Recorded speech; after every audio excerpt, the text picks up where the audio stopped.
नमस्ते, जय हिंद। विस्तार से देख रहे हैं आप दोस्तों। विस्तार से के इस विशेष वीडियो में आज हम बात करने जा रहे हैं लेजर वेपन्स की। और आप कहेंगे कि आज क्या खास है, तो खास कुछ ऐसा है कि सिर्फ भारत ही नहीं, दुनिया के तमाम देश लेजर वेपन की शक्ति को समझ रहे हैं और उसका भरपूर इस्तेमाल करना चाह रहे हैं।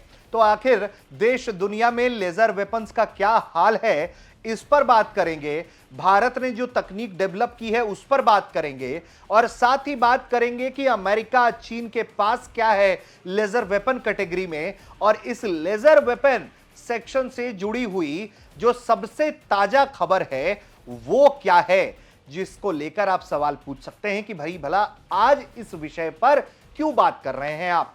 तो दरअसल इस पर आज बात करने के पीछे कुछ कारण है। कारण क्या है कि हाल में भारत ने अपने लेजर वेपन को जब टेस्ट किया, डायरेक्ट एनर्जी वेपन को, तो पूरी दुनिया में उसके चर्चे शुरू हो गए।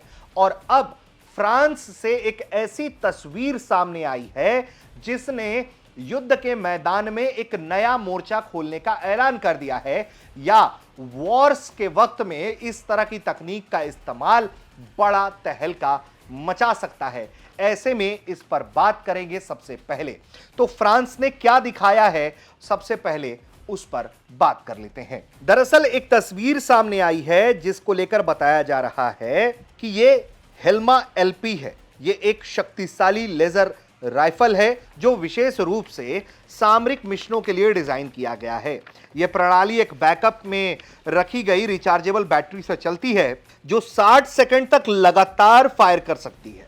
हेल्मा एलपी लेजर राइफल हेल्मा पी प्रणाली से विकसित की गई है, जो एक शक्तिशाली लेजर है जिसका परीक्षण फ्रांसीसी नौसेना द्वारा 2024 ओलंपिक खेलों के दौरान पेरिस को छोटे ड्रोन के खतरे से बचाने के लिए तैनात किया गया था।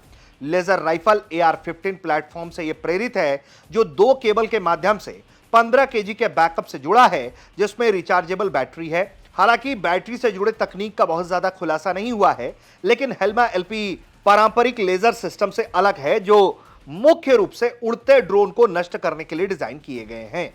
इनके बजाय हेल्मा एलपी जमीन आधारित उपकरणों को निष्प्रभावी करने के लिए डिजाइन किया गया है, जैसे कि कैमोफ्लाज, इलेक्ट्रॉनिक सेंसर, कंप्यूटर निगरानी कैमरे, रेडियो ऑप्टिक सिस्टम जैसी कई और सिस्टम्स।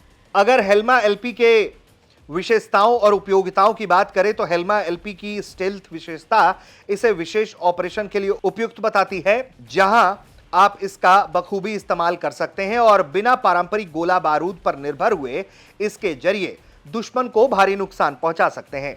जानकार बताते हैं कि यह तकरीबन तापमान सीमा -20 डिग्री सेल्सियस से 35 डिग्री सेल्सियस तक काम करता है और हवाई परिवहन योग्य भी है। इसके अलावा CILAS ने रिमोट कंट्रोल हथियार स्टेशनों के निर्माताओं से भी संपर्क किया है, जो हेल्मा एलपी को रोबोटिक प्लेटफॉर्म से एकत्रित करने में रुचि रखते हैं।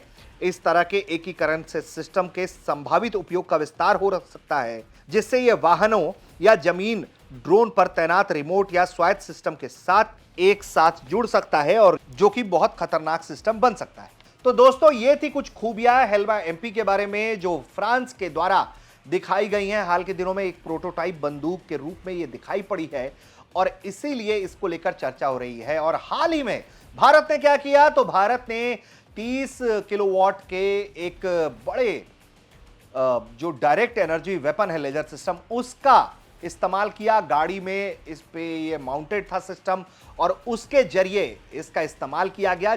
और फिर जब इसने फिक्स्ड विंग ड्रोन को, एयरक्राफ्ट को मार गिराया, इसके अलावा इसने रडार को उड़ा दिया, तो इसकी ताकत का अंदाजा हुआ। इसके बारे में बताया यह गया कि यह 20 किलोमीटर तक मार करने में सक्षम है, जो कि भारत के लिए डायरेक्ट एनर्जी वेपन सीरीज में एक बड़ी उपलब्धि है, बड़ी कामयाबी है। और DRDO अभी भी इस पर लगातार काम कर रहा है और इसकी ताकत जो है उसको बड़ा करने पर विचार कर रहा है। जो बड़ा लक्ष्य है भारत का वो 300 किलोवाट का है। अगर उस दिशा में देखा जाए तो ये एक बड़ी सफलता थी। इस पर मल्टीप्लाई करके इसे बड़ा और मजबूत बनाया जाता रहेगा और फिर भारत के हाथ जो आएगा वो दुनिया में किसी देश के पास नहीं होगा।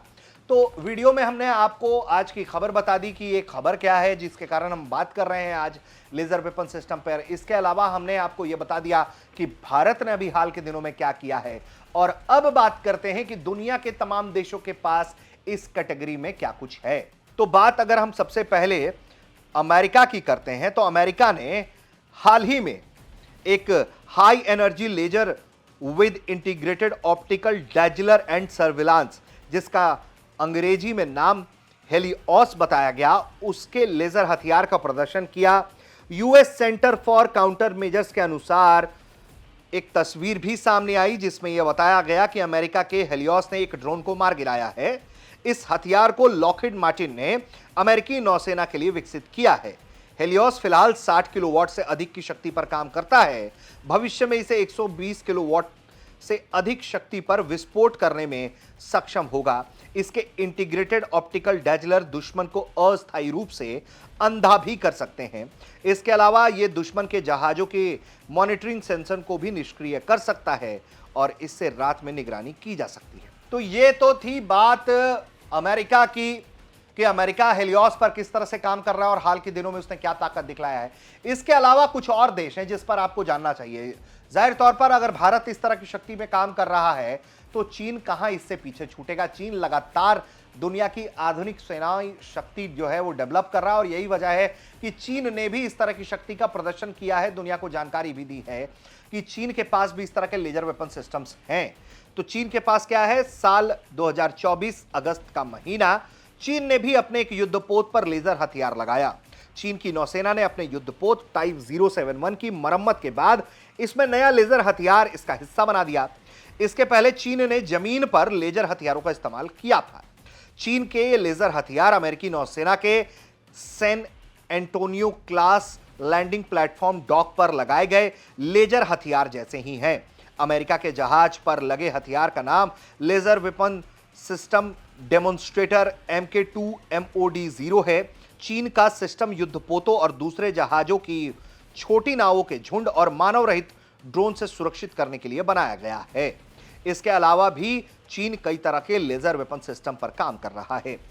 वहीं बात करें कि और किन देशों के पास इस तरह के लेजर वेपन सिस्टम है, तो कुछ देशों के नाम जो है बहुत प्रमुखता से आपको जानने चाहिए, जिसमें दक्षिण कोरिया, इजराइल, उनके पास क्या है जरा इस पर भी नजर डालते हैं। तो दक्षिण कोरिया और इजराइल की सेनाएं लंबे समय से खतरनाक लेजर हथियारों से लैस होने का दावा करती रहीं। यूके के पास भी एक महाविनाशक लेजर हथियार है जिसका नाम ड्रैगन फायर बताया जाता है। इस हथियार को दुश्मनों के ड्रोन और एयरक्राफ्ट को तबाह करने में सस्ते विकल्प के रूप में तैयार किया गया। इसको एक बख्तरबंद वाहन के जरिए हाई एनर्जी लेजर वेपन से फायर किया गया, जिसमें दर्जनों ड्रोन को एक साथ खत्म कर दिया गया और उसे खत्म करने के लिए इंफ्रारेड किरणों का इस्तेमाल हुआ।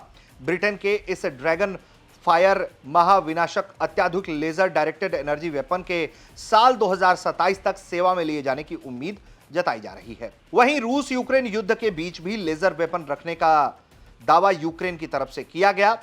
मीडिया रिपोर्ट्स में यह बताया गया कि यूक्रेन ने एक ऐसा लेजर हथियार हासिल किया है जो दुश्मनों के कम ऊंचाई वाले उड़ने वाले ड्रोन को और विमानों को मार गिराने में सक्षम है।